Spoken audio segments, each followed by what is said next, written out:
चलिए हमारी बातों को ध्यान से आप सुनिए। संगीत में कैसे भगवान है, संगीत को म्यूजिक से कैसे जोड़ा गया है, आज मैं उसको आपको बताऊंगा। ठीक है। जैसे तुलसीदास लिखे हैं कि छितजल पावक गगन समीरा, 5 तत्वों से बना शरीर।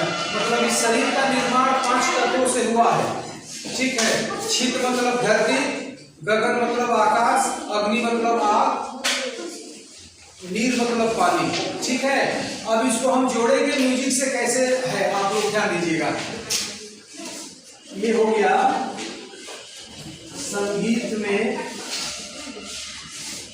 भगवान हैं।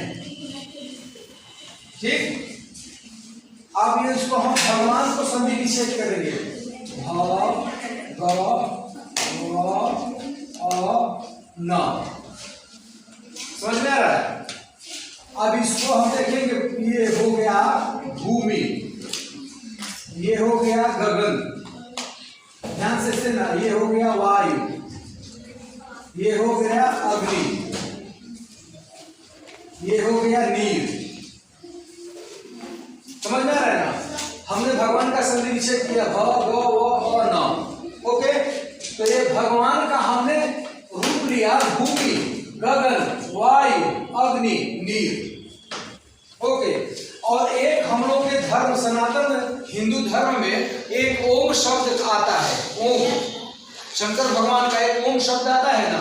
अब उसको मैं करूंगा, देखो ध्यान दो। ये हो गया ओम। ठीक है। अब इसको मैं तोड़ूंगा, संधि विच्छेद करूंगा। तो देखो आ, उ और ये म। ओके। समझ में आ रहा है ना। अब इसका हम करेंगे, यहां होगा आचरण। आचरण मतलब समझते हो। आचरण, आचरण का मतलब होता है करेक्टर, उच्चारण। ओके। और इसका मतलब होता है मनन। ठीक। भूमि, गगन, वायु, अग्नि, नीर, आचरण, उच्चारण और मनन। ठीक। आचरण किसे कहते हैं? जो हमारा व्यवहार है, जैसा हमारा करेक्टर है, उसको आचरण कहते हैं। उच्चारण, जो हम बात को बोलते हैं, जो हम बात को बोलते हैं वो हमारा उच्चारण। हम कैसा बात बोलते हैं, मीठी बात बोलते हैं कि किसी को कड़वी बात बोलते हैं। ओके। और ये मनन हो गया ध्यान देना, हम किसी की बात को कैसे ध्यान दे रहे हैं। ठीक। या एक इंसान के अंदर यह तीनों चीज जरूरी है जिसको सफल होना है। देख लो, आचरण उसका अगर बिल्कुल सही रहे, उच्चारण उसका बिल्कुल सही रहे और ध्यान, मनन उसका ध्यान सही रहे, तो तीनों चीज अगर किसी एक व्यक्ति में आ जाए तो वह व्यक्ति महान हो जाएगा। ये गारंटी 100% मैं देता हूं।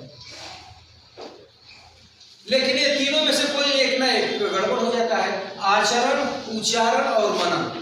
अब इसको हम संगीत में कैसे आते हैं, देखो। ये भूमि हो गया सा,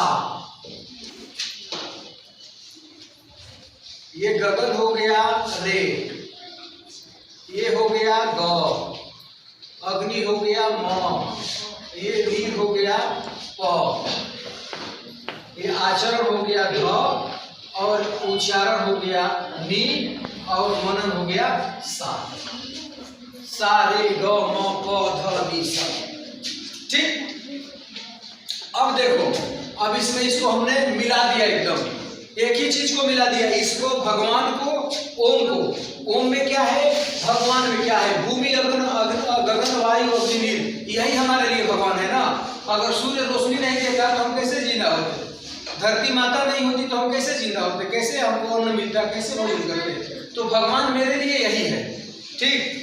अब मैं देखूंगा कि बहुत सारे बच्चे ये बोलते हैं कि हमको जाना है दिल्ली, बॉम्बे कंपटीशन में परीक्षा देने के लिए। तो आप लोग घर में सुने होंगे आप लोग कि हमारा घर के लोग वहां जाते हैं तो वहां का पानी सेट नहीं करता, ऐसा लोग बोलता है ना कि वहां दिल्ली हम जाएंगे तो दिल्ली का पानी हमें सेट नहीं करता है, हम बम्बई जाएंगे तो हम बम्बई का पानी सेट नहीं करता है। लेकिन अगर हमको बम्बई 15 दिन रहना ही पड़े तो हम कैसे वहां का पानी पिएंगे भाई, तब तो वहां हम नहीं रह पाएंगे, चले आएंगे। इसीलिए मैं कहता हूं कि प्रकृति के साथ रहने का प्रयास करो। अब देखो, अब इसमें कुछ ऐसा चीज मैं बताऊंगा जिसको आप दो करोगे ना तो कुएं का भी पानी पियोगे, आपको सर्दी नहीं हो सकती। म्यूजिक के हिसाब से देखो, वो वायु मतलब हवा, ये गगन, हवा को कंट्रोल करना है, हवा हमको नुकसान न करे। और दूसरा पानी, नीर, प, देख रहे हो ना, हवा और पानी दोनों को अपने अनुकूल करना है।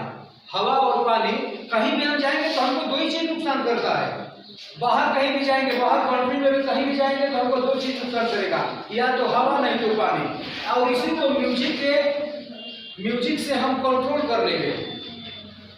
अब इसमें क्या करेंगे, ये अपने अनुकूल करना है। तो नीर हो गया पानी, वायु हो गया गौ, और ये हो गया नीर हो गया प, गौ और प। अब मैं बता दूं कि इसको कैसे आप करोगे। तो आप कुएं का भी पानी पियोगे तो ये आप पानी को असर आप पे नहीं करेगा।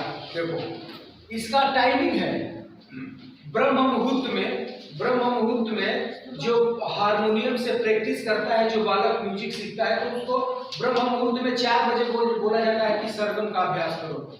उस 4 बजे भोर में सरगम का अभ्यास जब वो करेगा तब वह क्या होगा, वह ग और प को कम से कम ओम शब्द का उच्चारण करेगा। ग स्केल डाल करके ओम शब्द का उच्चारण करेगा, और फिर प स्केल को डाल करके ओम शब्द का उच्चारण करेगा। अब उसमें क्या होगा, अब ग और प दोनों अगर कंटिन्यू 4 बजे ब्रह्म मुहूर्त में अगर वह लड़का कर रहा है, अगर वह मनुष्य कर रहा है, तो निश्चित तौर पे अगर 6 महीना लगातार कर लिया तो आरओ और फ्रिज और कुएं का पानी दे दो, नल का पानी दे दो, कहीं से उसको नुकसान नहीं हो सकता। वो एकदम ये सिद्ध करता है। भ ग व, वायु हवा ग, भ ग व अन्न, न नीर प, एकदम सामने है। भगवान के साथ ये है और इसके साथ ये है, ग और प दोनों को। इस बात को आपको एकदम समझ लेना है, ठीक है। अब मैं दूसरा चीज बता दूं।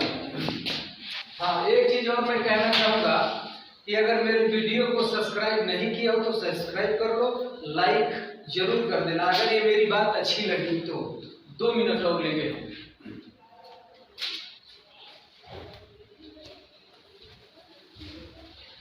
ये हो गया आपका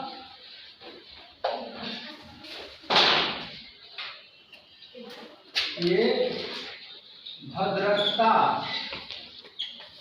यत्र गायन्ति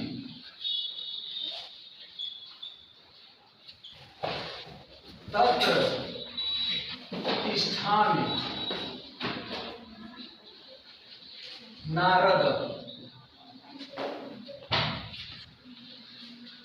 ये लिखा गया है शास्त्रों में। क्या लिखा गया है, भद्रकता यत्र गायन्ति तत्र तिष्ठामि नारद।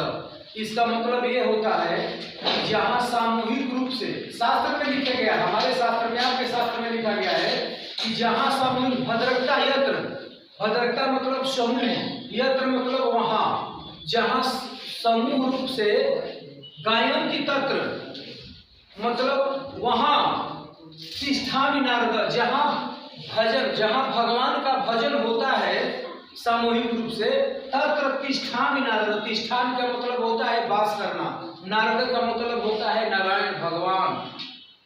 तत्र वहां तिष्ठामि, वहां भगवान का वास होता है। यह शास्त्र में लिखा हुआ है। भद्रकता यत्र गायन्ति तत्र तिष्ठामि नारद। अब दूसरी चीज ये मैं बता दूं, किसी इंसान को सफल होने के लिए बहुत अच्छा पढ़ाई या बहुत अच्छा योग्यता या बहुत अच्छा सर्टिफिकेट की जरूरत नहीं है। अब बता दो, मैं पूछूं, तुलसीदास की तो बात छोड़ो, कलयुग की बात ले लो। सूरदास कबीरदास किस यूनिवर्सिटी में पढ़े थे? उनके पास हाई स्कूल का भी सर्टिफिकेट था? नहीं था, लेकिन दुनिया में महान हो गए।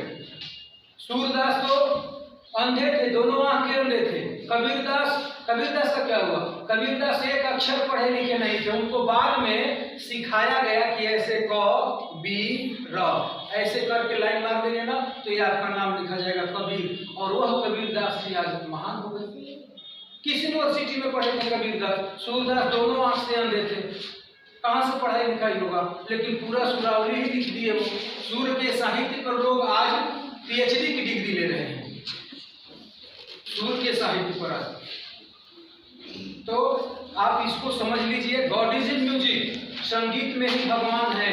और स्वामी विवेकानंद ने अपने ग्रंथ में लिखा है कि अगर भगवान से थोड़ा सा भी अगर कांटेक्ट का रास्ता अगर मिलेगा तो वह संगीत है। संगीत साधना के द्वारा आप भगवान का अंश आप ले सकते हो, इसको आप भगवान के द्वारा उनका अंश आप ले सकते हो। तीसरा, अब मैं बता दूं कि संगीत को करने के लिए, संगीत को करने में एक अच्छा जीवन जीने का राह ये संगीत सिखाती है। आप जैसे पढ़े हो, तानसेन जब मेघराज आता था तो बारिश होने लगती थी, लिखा है।